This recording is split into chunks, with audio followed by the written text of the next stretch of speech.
warahmatullahi wabarakatuh. Kami dari kelompok 5 yang meranggotakan saya Andra Alwi Dan saya Ahmad Uzaf Anwar. Saya Ahmad Maulana. dan saya Iqbal.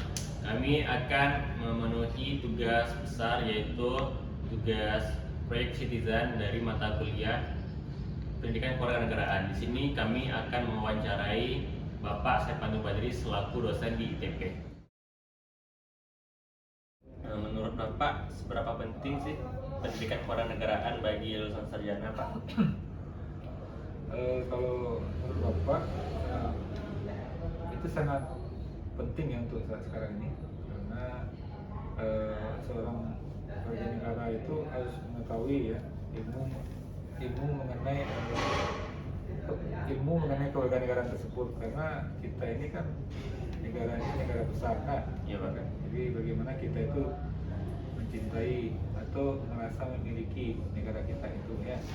Jadi kita itu dalam menerapkan atau memahami ilmu kewarganegaraan itu, bagaimana kita menjadi warga negara yang baik, cinta tanah air gitu ya. Jadi bisa negara kita itu nanti istilahnya bisa mengabdi dan berbuat yang terbaik untuk negara kita. Jadi kita harus nasionalisme gitu. Ya, itu kan? Iya, Pak. Karena kita nggak mau tahu dengan negara kita, yang apapun yang terjadi kita tidak mau gitu ya, tidak mau tahu gitu lah.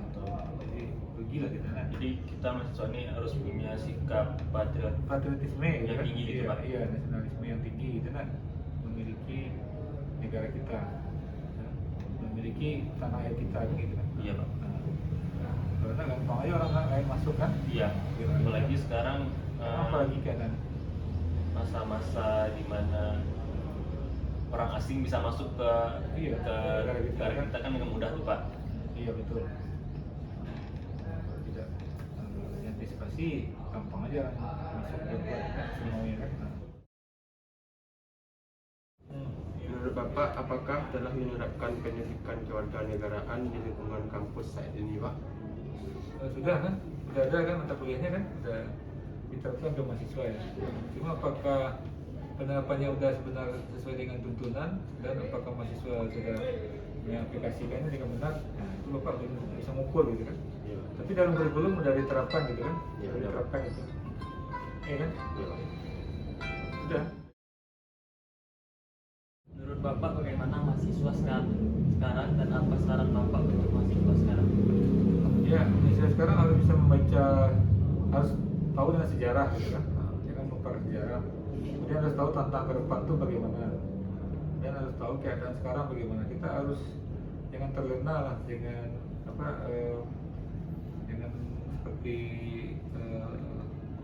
fasilitas yang ada kayak handphone atau apa yang diciptakan orang luar itu kan. Jadi kita merasa terlena gitu kan, merasa di apalah, dimanja gitu kan dengan fasilitas yang ada sekarang. Semua serba bisa diakses kalau macam itu. Tapi kita nggak tahu, kita tahu dengan dunia luar, tapi kita tidak tahu dengan dunia kita sekarang ini, dengan keadaan negara kita tidak mengetahui gimana gitu kan. Nah, kita harus tahu kan apa yang akan terjadi ke depan gitu. Apa yang sekarang terjadi, apa yang ke depan yang akan kita akan berkembang atau tantangan, kita harus bisa membaca itu sebenarnya. Tapi jangan melupakan sejarah, karena sejarah itu merupakan bagian yang tidak bisa dipisahkan, karena dengan sejarah itu kita ada kan gitu. Nah, itu kan. Ya, sejarah. Jadi kita harus jangan sampai melupakan sejarah, karena bangsa yang besar itu bangsa yang tidak melupakan sejarahnya kan? Ya kan? Oke. Menurut Bapak, apa tantangan bagi mahasiswa saat ini dalam penerapan pendidikan kenegaraan, kewarganegaraan saat ini, Pak? Tantangannya besar nih, karena kita ini sepertinya agak kehilangan jati diri ya. Mahasiswa sekarang sepertinya kurang bisa membaca situasi ya. Jadi kayaknya mahasiswa itu posisinya itu sekarang agak seperti di persimpangan gitu ya. Jadi kalau bisa mahasiswa itu berperan sesuai dengan fungsinya sebagai mahasiswa, bisa memperjuangkan aspirasi mahasiswa gitu kan, dan aspirasi rakyat juga misalnya. Jadi gimana ya, susahnya karena kita diikat oleh aturan ya. Jadi kita harus bisa membaca aturan tersebut. Aturan itu kita harus bisa mencerna, menelaahnya gitu kan. Nah, aturan ini, nah, ini kalau kita bersatu, kita bisa baca aturan itu, kita pintar dalam dalam hidup ini ya, dalam membaca situasi, mungkin nanti kita tidak akan seperti ini gitu kan, tidak akan kebingungan kayak di persimpangan jalan gitu kan, mau kemana gitu. Karena itu yang kurang. Jadi kita tuh kayak ada yang apa gitu, kayak tidak bisa ngapa-ngapain karena ada sesuatu yang apa kan. Di situ Bisa tantangannya. kita tembus gitu ya. Gitu. Jadi tantangannya ke depan ini memang sangat besar, di samping harus globalisasi yang semakin besar, pengaruh dari luar kan gitu. Di samping dari dalam juga kan, karena kita tidak fokus dengan tugas kita sebagai mahasiswa itu kan sebenarnya kita kan harusnya belajar dan bisa memperjuangkan aspirasi kita gitu. Ya. Jadi bukan sibuk dengan hal-hal yang sifatnya bermain dengan HP gitu kan. Kita itu posisi kita sebagai mahasiswa itu bisa menegakkan diri sesuai dengan fungsi dan ininya kan, dengan fungsi dan ininya fungsi dan tanggung jawab kita sebagai mahasiswa kan, hak dan kewajiban kita sebagai mahasiswa gitu ya. Jadi kalau kita tidak bisa berbuat ya berarti kita kalah itu kan, berarti tertinggal dengan kemajuan zaman kan, ya kan? Dengan aturan yang dibuat kan oleh pemerintah gitu kan. Kita bisa membaca itu, lebih pintar membaca. Jadi sebanyak rajin belajar lah gitu ya kan. Nah, bukan ngumpul, ngopi segala macam gitu kan. Karena orang udah jalan juga, kita terlindas nanti dengan perkembangan ke depan gitu. Jadi gelisah dengan apa yang akan terjadi ke depan. Gelisah itu bukan gelisah masa lalu enggak gitu. Ya. Oh kita ini wah siapa bukan, tapi gelisah dengan masa depan nanti yang akan terjadi. Itu aja intinya ya. Sekian wawancara kami bersama Bapak Sekonur Mandri selaku narasumber kami. Semoga bermanfaat untuk kita semua. Kami akhiri dengan Assalamualaikum warahmatullahi wabarakatuh. Assalamualaikum warahmatullahi wabarakatuh. Di sini kami akan mewawancarai Bapak Nasrullah SE MSA CFRA sebagai yang berprofesi sebagai ASN. Menurut Bapak, seberapa penting pendidikan kewarganegaraan bagi lulusan sarjana? Lulusan sarjana, Iya. penting sekali lah. Karena kalau dia tidak memahami pendidikan kewarganegaraan, kan dia tidak tahu akan berbuat apa ke depan nanti untuk negara dan bangsanya. Jadi sebenarnya pendidikan kewarganegaraan itu sudah dimulai dari SD kan? Iya, dari SD. Nah, SD kita mulai, kita harus paham itu, misalnya kita sebagai apa sebagai warga negara. Nah, lebih penting mengabdi ke bangsa dan negara atau kepada pribadi gitu. Jadi kalau kita orang mengerti itu, maka dia akan mendahulukan negaranya ketimbang pribadinya. Kayak dia paham. Menurut Bapak, bagaimana mahasiswa sekarang dan apa saran Bapak untuk mahasiswa sekarang?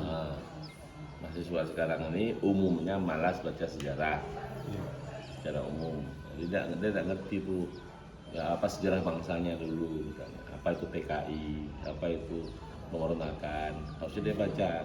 Jadi akhirnya karena dia tidak paham itu, dia lebih tahu ujung-ujung cerita, akhirnya ikut-ikutan. Jadi ikut-ikutan, misalnya menjelek-jelekan pemerintah, ikut-ikutan menjelek-jelekan kelompok lain, ikut-ikutan misalnya kelompok-kelompok minoritas dan sebagainya. Padahal jika dia mengerti perjuangan bangsa ini dari awal, dia paham sejarah bangsa, nah dia tidak akan terpengaruh. Bahwa bangsa Indonesia ini dari dulu, dari awal merdeka itu sudah berjuang untuk kemerdekaan. Jadi dia tahu siapa-siapa orang yang berjasa.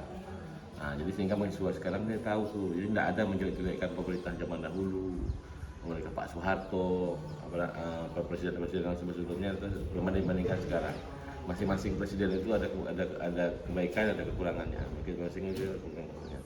Nah, sehingga apabila sarannya agar mahasiswa sekarang ini lebih paham sejarah bangsanya.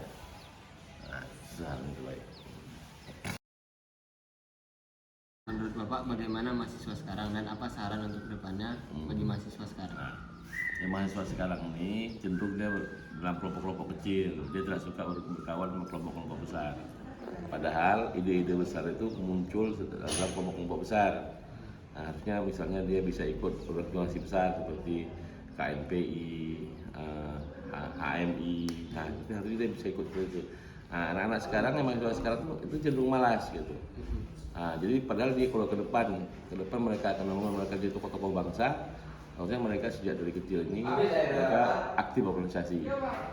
Nah, sehingga memupuk pengetahuan dan skill dalam memimpin, sehingga pada suatu saat nanti ketika masanya mereka berkiprah mereka siap. Contohnya seperti misalnya tokoh-tokoh sekarang yang jadi anggota dewan sekarang, ternyata mereka dulu lah mahasiswa yang aktif di organisasi. Nah, itu masalahnya sekarang. Cuman mungkin zamannya sekarang zamannya internetan. Nah, jadi saran terbaik untuk mahasiswa sebenarnya kurangi berkomunikasi lewat WA, tapi berkomunikasi dengan langsung lebih bagus. Nah, itu saran. Apa tantangan bagi mahasiswa pada penerapan pendidikan kewarganegaraan pada saat ini? Ya, tantangan yang terbesar adalah mengaktualisasi diri. Jadi dia nggak bisa menunjukkan siapa diri dia ke orang lain. Nah, kalau zaman dahulu orang tahu, ketika dia tahu misalnya ini dia akan tahu bahwa saya akan membela ini, saya membela ini. Mahasiswa sekarang cenderung diam, dia banyak membaca dalam bentuk elektronik, tapi tak pernah mengaktualisasi. Harusnya mahasiswa itu datang, bergerak, latihan, tunjukkan siapa dia gitu. Harusnya seperti itu. Tapi karena sekarang zamannya zaman teknologi, mahasiswa cenderung menggunakan gadgetnya, padahal harusnya dia berbicara. Ada tantangan terbesar. Harusnya mahasiswa itu ngomong,